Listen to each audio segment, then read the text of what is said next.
बिस्मिल्लाहिर्रहमानिर्रहीम। अस्सलाम वालेकुम दोस्तों। पाकिस्तान की तारीख में आज तक कोई इलेक्शन शफाफ नहीं हुआ। हर इंतखाबात के बाद तनाज़ात खड़ी हो गए। बदकिस्मती से पाकिस्तान की सियासत में बैरूनी ममालिक का बहुत हाथ रहा, जिसकी वजह से पाकिस्तान असल में तरक्की नहीं कर सका। अगर इस दफ़ा भी इलेक्शन मुतनाज़ा हो गए तो अवाम का अदारों से इत्मीनान उठ जाएगा। आइन सब रहनुमा की बातें सुन मुल्क के अवाम ने भी हमेशा सफ़र किया है और फिर जो वॉर अगेंस्ट एक्सट्रीमिज़म या टेररिज्म है उसने भी हमेशा सफ़र किया है। तो एक खौफ तो रहता है दुनिया को भी कि यहाँ पर जो है हालात स्टेबल हों, और इसलिए मेरे ख्याल से अमरीकी और बरतानवी जो सफ़ीर हैं वो मुलाकातें करते हैं पॉलिटिकल लीडरशिप से। और ये एक कल्चर भी पाकिस्तान में हमेशा से रहा है कि इस तरह मुलाकातें होती हैं, और वो जानना चाहते हैं कि जो भी हुकूमत में पोटेंशियल पॉलिटिकल पार्टीज़ हैं तो वो आकर क्या उनके विजन क्या है, क्योंकि IMF के पास भी जाना होता है, अमेरिका के साथ ताल्लुकात भी होते हैं और स्ट्रेटेजिक और डिफेंस रिलेशंस भी होते हैं, और एक्सट्रीमिज़म का मुकाबला भी करना है, टेररिज्म का मुकाबला भी करना है। तो वो एक व्यूज़ जानना चाहते हैं कि फिर टेरर फाइनेंसिंग के हवाले से भी पाकिस्तान PTI के दौर में माशाल्लाह चला गया था उसमें ग्रे लिस्ट में, फैटेफ की लिस्ट में। तो वो ये जानना चाहते हैं कि पाकिस्तान इस सूरत हाल में पॉलिटिकल पार्टी जो लीडरशिप है, हुक्मरान है, वो क्या सोच रखते हैं। इसमें तो तहरीक इंसाफ भी तो आप तो देखें ना, तहरीक इंसाफ तो वो पॉलिटिकल पार्टी है जो कि माशाल्लाह जिन्होंने प्रो इजराइल लॉबी को हायर किया हुआ है पैसे देकर अमेरिका में। उनके आप जो भी इसराइल के फेवर में हैं और फ़लस्तीन के खिलाफ हैं, वो सारे लोग PTI के फेवर में बात कर रहे हैं। अच्छा। और वो सारे जो हैं पाकिस्तान आर्मी के खिलाफ बात कर रहे हैं, वो पाकिस्तान के खिलाफ बात कर रहे हैं। तो आप उनकी तकरीरों को देख लें तो मैं समझती हूँ कि PTI वाले तो अच्छा। मतलब एक मोहरे हैं, पॉन्स हैं पाकिस्तान में। अच्छा, उनका ब्रोकर का रोल है। जी आयशा साहब आपको पॉइंट आ गया, लेकिन इसमें जो आपने बात की इसराइल लॉबी की, उसमें दिलचस्प बात यह है कि सबसे ज़्यादा उनके हिमायती आलमी इस्टेब्लिशमेंट में अमेरिका और बरतानिया ही हैं जो मिल रहे हैं सारी लीडरशिप से। निसार खोड़े साहब, क्या आप समझते हैं कि ये गैर मामूली हालात की वजह से है या ये मामूल की बात है कि अगर अमरीकी सफ़ीर, बरतानवी सफ़ीर मिल रहे हैं, इलेक्शन कमीशन से भी मिले हैं, IG से भी मिले हैं और इन क़यादत से भी उसके बाद मिल रहे हैं और कह रहे हैं जी इलेक्शन किस तरह से होंगे, आगे मामला किस तरह चलेंगे, ये सबसे मिलना, इस पर आपकी क्या राय है?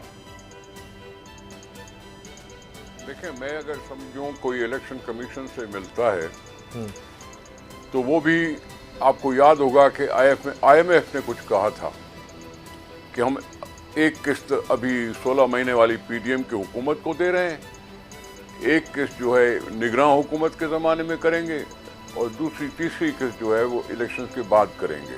जी। अब ये क्यों ऐसा करते हैं? ऐसा क्यों करते हैं? क्योंकि हमने उनसे कुछ मांगा हुआ है।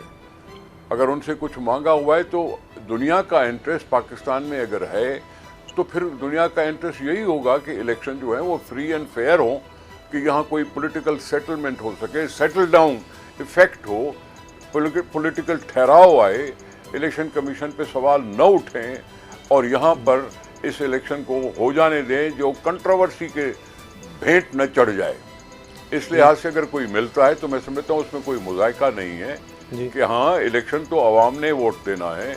इलेक्शन कमीशन की जिम्मेदारी है कि सिर्फ साफ और शफाफ इलेक्शन करा सकें, उसके लिए इंतजामात कर सकें।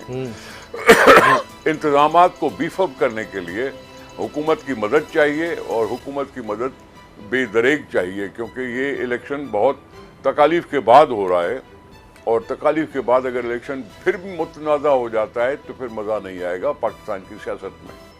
तो हमें स्टेबिलिटी चाहिए, पॉलिटिकल स्टेबिलिटी चाहिए, हमें चार्टर ऑफ इकोनॉमी चाहिए। अच्छा। हम वो काम करें पाकिस्तान में जो आगे तक के पाकिस्तान को मदद कर सके, पाकिस्तान की मईशत को सहारा बन सके और पॉलिटिकल स्टेबिलिटी हो। इस लिहाज से अगर वो नवाज शरीफ साहब के मिलते हैं या आसिफ जरदारी साहब से मिलते हैं तो ये मुलाकातें तो होती रहती हैं और होती रहनी चाहिए। बिल्कुल सही। हम क्या उनसे नहीं मांगते, हम क्या उनसे नहीं मिलते? अगर हमसे मिलते हैं तो हमें क्यों इतना बुरा लगे? बिल्कुल ठीक है कैसर शरीफ साहब, इसमें तो बुराई कोई नहीं है, लेकिन जमात इस्लामी से क्यों नहीं? और क्या आपको लगता है बरतानिया, अमरीका इस वक्त में जब हम देख रहे हैं फ़लस्तीन का मामला है, क्या आपकी जमात उसमें बहुत ज़्यादा बढ़ चढ़ के फ़लस्तीनी की हिमायत में सामने आ रही है, इसलिए आपसे उस तरह की बात नहीं हो रही? आप क्या समझते हैं, वाकई इन ममालिक का, बरतानिया, अमरीका, इनका इंटरेस्ट है पाकिस्तान में फ्री एंड फेयर इलेक्शन, अमन हो, ये उसके लिए इतनी कोशिशें कर रहे हैं? बिस्मिल्लाहिर्रहमानिर्रहीम। बहुत शुक्रिया उसामा साहब। मैं ये समझता हूँ कि इनका इंटरेस्ट ये नहीं है कि यहाँ फ्री एंड फेयर इलेक्शन हो। इनका इंटरेस्ट ये है कि इनकी मर्ज़ी के ख़िलाफ़ कोई बंदा इलेक्ट हो के सामने ना आ जाए। अमेरिका की हमेशा यही स्ट्रेटजी रही है। तमाम मुस्लिम ममालिक में हम देखते हैं कि उन्होंने हमेशा यही तर्ज़ अमल अपनाया है कि हुकूमत और अपोजिशन जो है दोनों लोग इनके ताबेदार हों और इनके मफादात का तहफ़्फ़ुज़ करने वाले हों। कहीं ऐसा ना हो कि ख़ित्ते में ऐसे अफराद जो हैं फेयर एंड फ्री इलेक्शन के नतीजे में आगे आ जाएं कि जो इनके मफादात का तहफ़्फ़ुज़ करने वाले ना हों, बल्कि खुददारी की बात करने वाले हों, अमरीकी ग़ुलामी से निकलने की बात करने वाले हों, IMF से निकलने की बात करने वाले हों, वर्ल्ड बैंक और दीगर जो मालियाती इदारों का कर्ज़ों का बोझ है उससे वो निजात हासिल करने वाले हों। और अमेरिका का जो बैनुल-अक़वामी सतह पर रोल है, जो आज गज़ा और फ़लस्तीन में जो इज़राइल की पुष्टपनाही वो कर रहा है, उस पर तो जमात इस्लामी के अलावा ये सारे खामोश हैं। इनको ये मफादात ही का मामला है। मुस्लिम लीग नून हो, पीपल्स पार्टी हो या दीगर कोई जमात हो जो अमेरिका के ख़िलाफ़ खुलकर बात नहीं करती, तो इसी तरह के फ़ायदे उठाना चाहते हैं और ये साबित करना चाहते हैं कि हम ज़्यादा ताबेदार हैं, हम ज़्यादा आपके मफादात का तहफ़्फ़ुज़ करेंगे। पाकिस्तान की अवाम हमारे लिए कीड़े मकोड़े हैं, हम तो हमेशा वही करेंगे जो आप कहेंगे, हम तो वही करेंगे जो IMF कहेगा, हम तो वही गुलामी करेंगे जो मालियाती इदारे कहेंगे। मैं ये समझता हूँ जमात इस्लामी का इस पर बड़ा दो टोक और वाज़े मौक़िफ़ है।